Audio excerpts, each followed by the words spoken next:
Bismillahirrahmanirrahim. Assalamualaikum warahmatullahi wabarakatuh.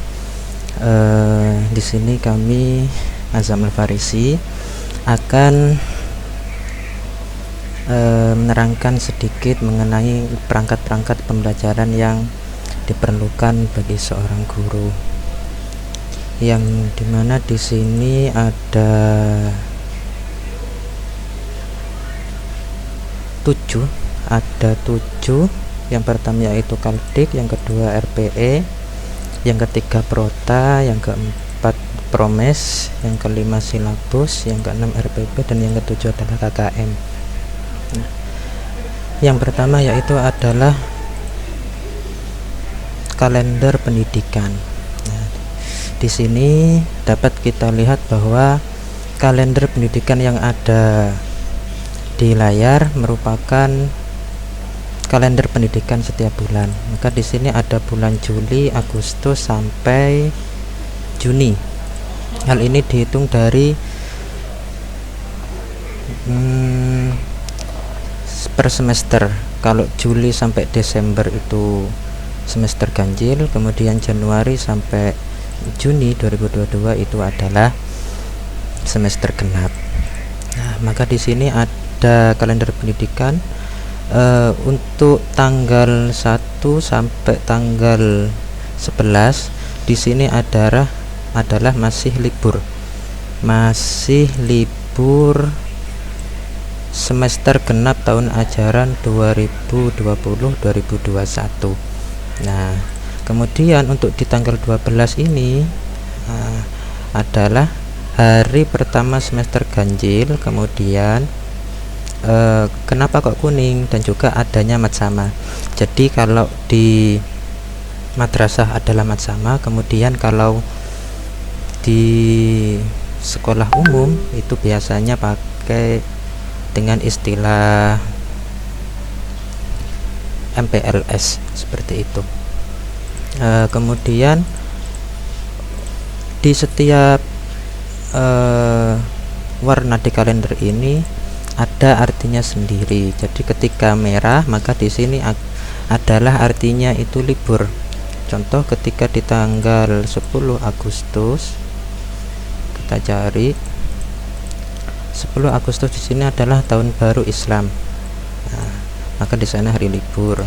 Kemudian tanggal 17 Agustus ya seperti kita ketahui juga bahwa itu adalah hari kemerdekaan Republik Indonesia.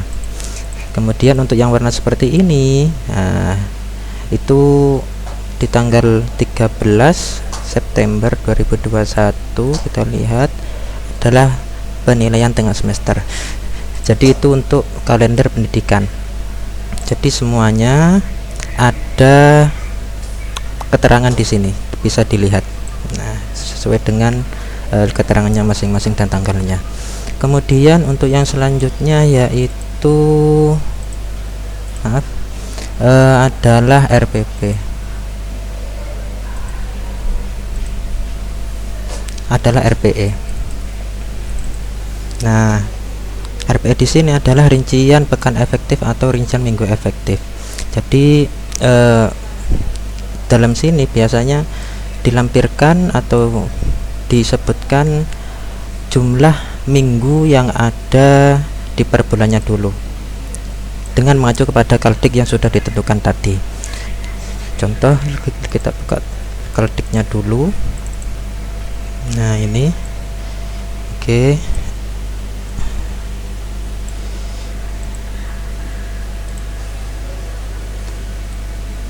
Ini ketika di bulan Juli ada 4 minggu, kita ratakan ada 4 minggu, maka di sini ditulis 4 minggu. Kemudian 4 minggu itu apakah efektif semua, apa ada yang tidak efektif? Maka di sini ada yang tidak efektif. Kok bisa? Kenapa? Nah, karena di minggu yang pertama dan di minggu yang kedua itu digunakan untuk liburan semester yang sebelumnya.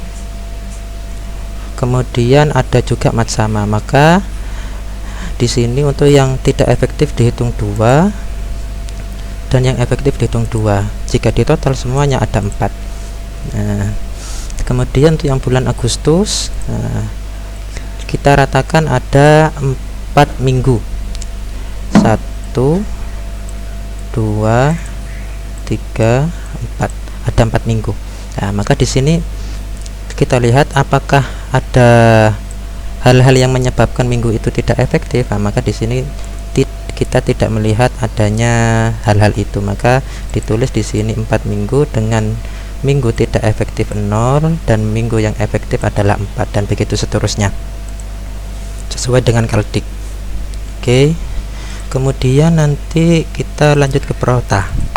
Ketika sampai di Prota, nah ini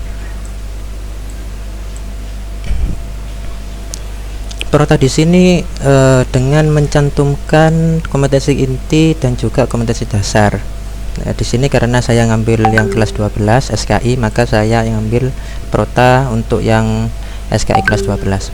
Nah, maka di sini di bab yang ke-1, oke. Di bab yang ke-1 ada menganalisis jalur dan proses awalnya masuk Islam di Indonesia, dan yang kedua membuat kerangka hasil analisis mengenai jalur dan proses awal masuknya Islam di Indonesia. Nah, maka di sini kita butuhkan 6 jam pelajaran. Oke. Maaf, ada yang lupa barusan ketika sampai di RPE itu ada yang harus dirincikan bahwa untuk pekan yang tidak efektif itu dirincikan. Contoh, ketika libur akhir semester maka adalah di minggu 1, di Juli minggu yang ke-1. Kemudian untuk matsama ada di 1 minggu, mengambil 1 pekan di Juli minggu yang kedua, dan begitu seterusnya. Maka untuk jumlah jam efektif di sini ada 36. Kok bisa? Nah, ini sesuai dengan rumusnya ini. Jadi jumlah minggu dikurangi dengan jumlah minggu tidak efektif, maka nanti akan ketemu 18 dikali 2 jam pertemuan, maka jadi 36. Oke, kita lanjut lagi ke Prota. Nah, maka di sini 36 jam pelajaran ini diperuntukkan untuk semester 1. Maka kita sebagai guru ya juga harus membagi waktu itu. Membagi waktu itu sesuai dengan kebutuhan. Nah, maka di sini ada 6 jam pelajaran. Ya, ini semuanya di total akan ada 36 ya. Akan ada 36. Oh, maaf, ini bukan 6, ini 4. Nah, gitu. Nah, akan ada 36 jam pelajaran. Oke. Itu disesuaikan dengan tingkat kesulitan dari materinya itu sendiri. Ya. Kemudian nanti ketika sudah selesai Prota seperti ini, maka nanti akan dilanjutkan dengan Promes. Nah, ini lebih dirincikan lagi. Nah, ini untuk KD di bab yang ke-1, kemudian di bab yang kedua, karena di bab yang ke-1 tadi adalah 6 jam pelajaran. Nah, maka di sini ya ditulis di Juli minggu yang ketiga 4 dan Agustus minggu ke-1 adalah untuk materi sejarah masuknya Islam di Indonesia, seperti itu, dan seperti itu sudah seterusnya, dan ini harus diluruskan. Nah, oke. Kemudian lanjut lagi ke silabus. Nah, ketika sampai di silabus di sini dicantumkan KI, ya jangan lupa identitas sekolahnya, kemudian KI, kemudian KD. Nah, dan ini indikator yang menjadikan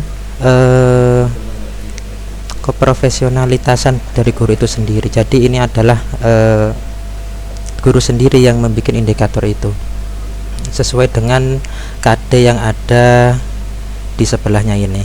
Nah, maka ketika KD-nya menganalisis jalur dan proses awal masuknya Islam di Indonesia, maka indikatornya ya nanti siswa dapat menganalisis jalur masuknya Islam di Indonesia, kemudian menganalisis strategi dakwah Islam di Indonesia, kemudian menganalisis fase perkembangan Islam di Indonesia lah itu. Jadi nanti indikatornya akan digunakan seperti ini.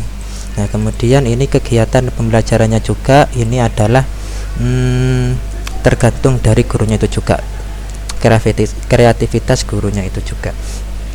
Nah, ini penilaian pengetahuan, keterampilan dan juga sikap. Oke, ketika silabus sudah, maka di sini sampai ke RPP. Nah, ketika di RPP di sini disampaikan tujuan pembelajaran. Nah, maka di sini melalui kegiatan mengamati, menanya dan mengeksplorasi, asosiasi dan mengomunikasikan, peserta didik mampu memahami materi dan seterusnya, menyampaikan materi dan seterusnya, mengomunikasikan materi tentang jalur masuknya Islam dan seterusnya. Nah, kemudian dicantumkan juga media yang digunakan dalam materi ini, materi pertemuan yang ke-1. Materi pertemuan yang ke-1. Kemudian alatnya juga, alat untuk menyampaikan materi itu ada penggaris, ada spidol, ada laptop dan yang lain-lain. Kemudian kita masuk ke kegiatan pembelajaran. Nah, ketika di kegiatan pembelajaran di sini akan ada istilahnya itu pendahuluan. Nah, pendahuluan di sini adalah langkah-langkah yang dilakukan oleh guru itu dalam membuka suatu forum, ya. Jadi dimulai dari peserta didik memberi salam dan membimbing siswa berdoa. Oh, maaf, ini guru memberi salam ini ya. Guru memberi salam dan membimbing siswa berdoa, kemudian guru mengecek kehadiran peserta didik, guru menyampaikan tujuan dan yang lain seterusnya. Kemudian saya besarkan. Kemudian di kegiatan inti ada kegiatan literasi, critical thinking, collaboration, communication dan creativity. Nah, maka di sini ini adalah kegiatan intinya. Setelah melakukan pembukaan, maka ini adalah kegiatan inti. Ketika di kegiatan inti, maka guru ada kegiatan literasi, peserta didik diberi motivasi dan panduan untuk melihat, mengamati, membaca dan menuliskannya. Kemudian critical thinking, kemudian kerjasama, kemudian komunikasi dan creativity. Nah, itu jadi guru memberikan kesempatan untuk mengidentifikasi sebanyak mungkin hal yang belum dipahami, itu yang untuk critical thinking. Jadi guru memancing mereka untuk berpikir kritis, kemudian kolaborasi, mereka dapat bekerja sama, kemudian mereka dapat mengomunikasikan hasil dari kerjasama itu sendiri. Kemudian untuk creativity, mereka membuat hasil dari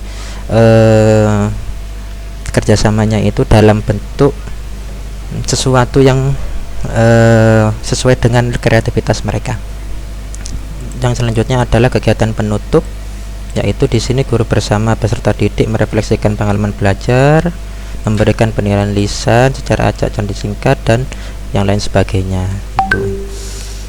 Kemudian untuk penilaian hasil belajar di sini ada penilaian sikap, penilaian pengetahuan dan juga penilaian keterampilan. Nah, ini sesuai dengan apa yang dikehendaki oleh guru itu sendiri. Oke. Itu tuh yang RPP. Kemudian untuk yang KKM, nah ini untuk yang KKM itu tetap KKM adalah kriteria ketuntasan minimal. Maka di sini yang menentukan ketuntasan minimal sendiri itu adalah dari kelompok guru di sekolah itu sendiri. Ketika guru itu menetapkan 75 lah, maka KKM-nya di sini minimal harus 75. Oke. Ketika dijumlah semua KKM-nya harus 75. Maka di sini ketika kompleksitas, daya dukung dan intake, nah itu seumpamanya nilainya 75 semua, maka KKM-nya 75 dan itu sudah memasuki kriteria minimal dan sudah dianggap lulus di KD ini. Nah, wes itu. Mungkin hanya ini yang dapat kami sampaikan. Kurang dan lebihnya kami mohon maaf. Wassalamualaikum warahmatullahi wabarakatuh.